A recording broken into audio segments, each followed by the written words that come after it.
İslam'da cömertlik, infak, fedakarlık tavsiye olunmuştur. Ve İslam'da cimrilik kınanmıştır. Cimrilik yerilmiştir İslam'da. Cömertlik Rahman'ın sıfatıdır. Cimrilik şeytanın sıfatıdır. Hadiste var ki kâne raculun yebki indel kâbetil muazzeme. Kabe'nin yanında birisi ağlıyordu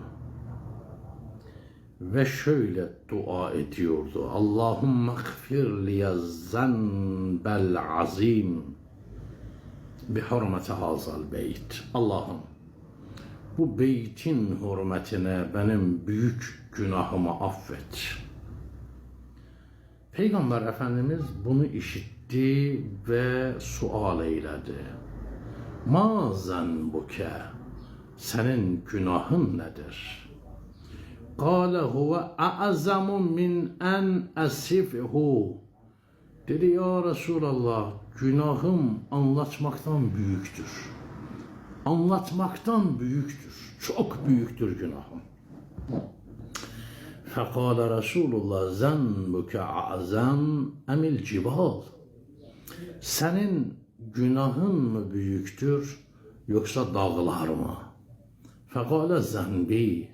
Adam dedi, benim günahım dağlardan büyüktür.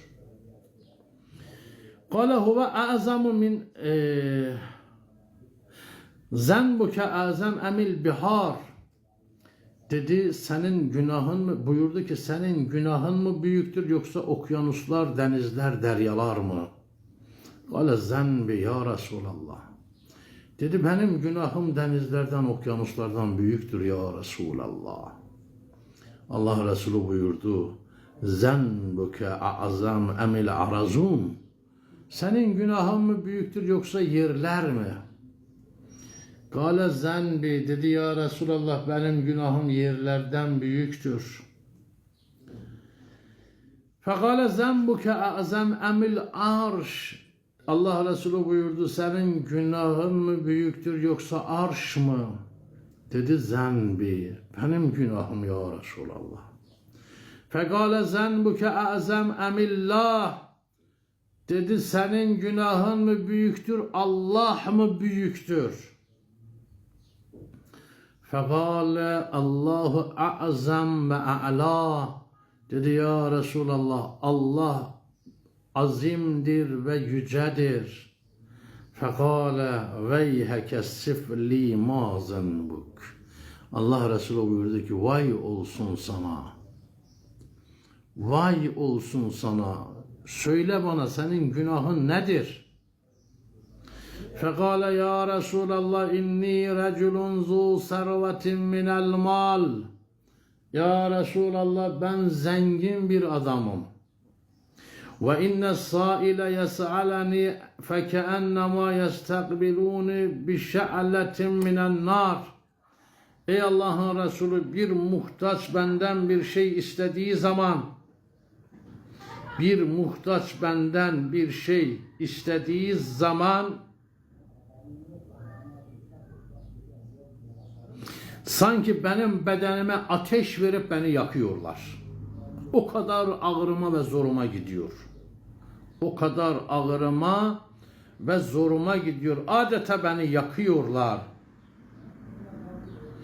Peygamber sallallahu aleyhi ve aleyhi ve sellem Efendimiz buyurdular ki tenihha anni la ahriqanni. Benden uzaklaş ki Allah senin ateşinle beni de yakmasın. Fevellezi be'asani bil hakkı nebiyyen lev vakaftu beyne yedeyi ruknu vel makam lev vakaftu beyne yedeyi ruknu vel makam. Bakın, Rükn ve Kabe'de iki makamdır. Rüknün ve makamın karşısında dursan, summe salleyte elfe am, binlerce sene orada namaz kılsan, ve bekeyte hatta yecri min dumu'ikel enhar, gözlerinden nehirler akacak şekilde gözyaşları boşalsa, o şekilde ağlasan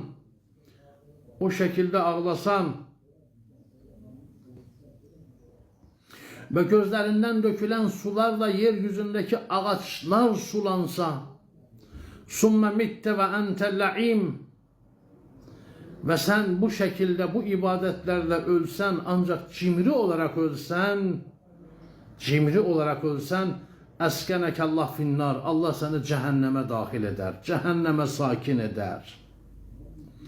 Ama alimte ennel buhla kufr, cimriliğin küfür olduğunu bilmez misin? Ve ennel kufre finnar, küfrün de ateşte olduğunu bilmez misin? Cimrilik hakkında marifet deryasından katreler. Cimrilik İslam'da kınanan bir sıfattır.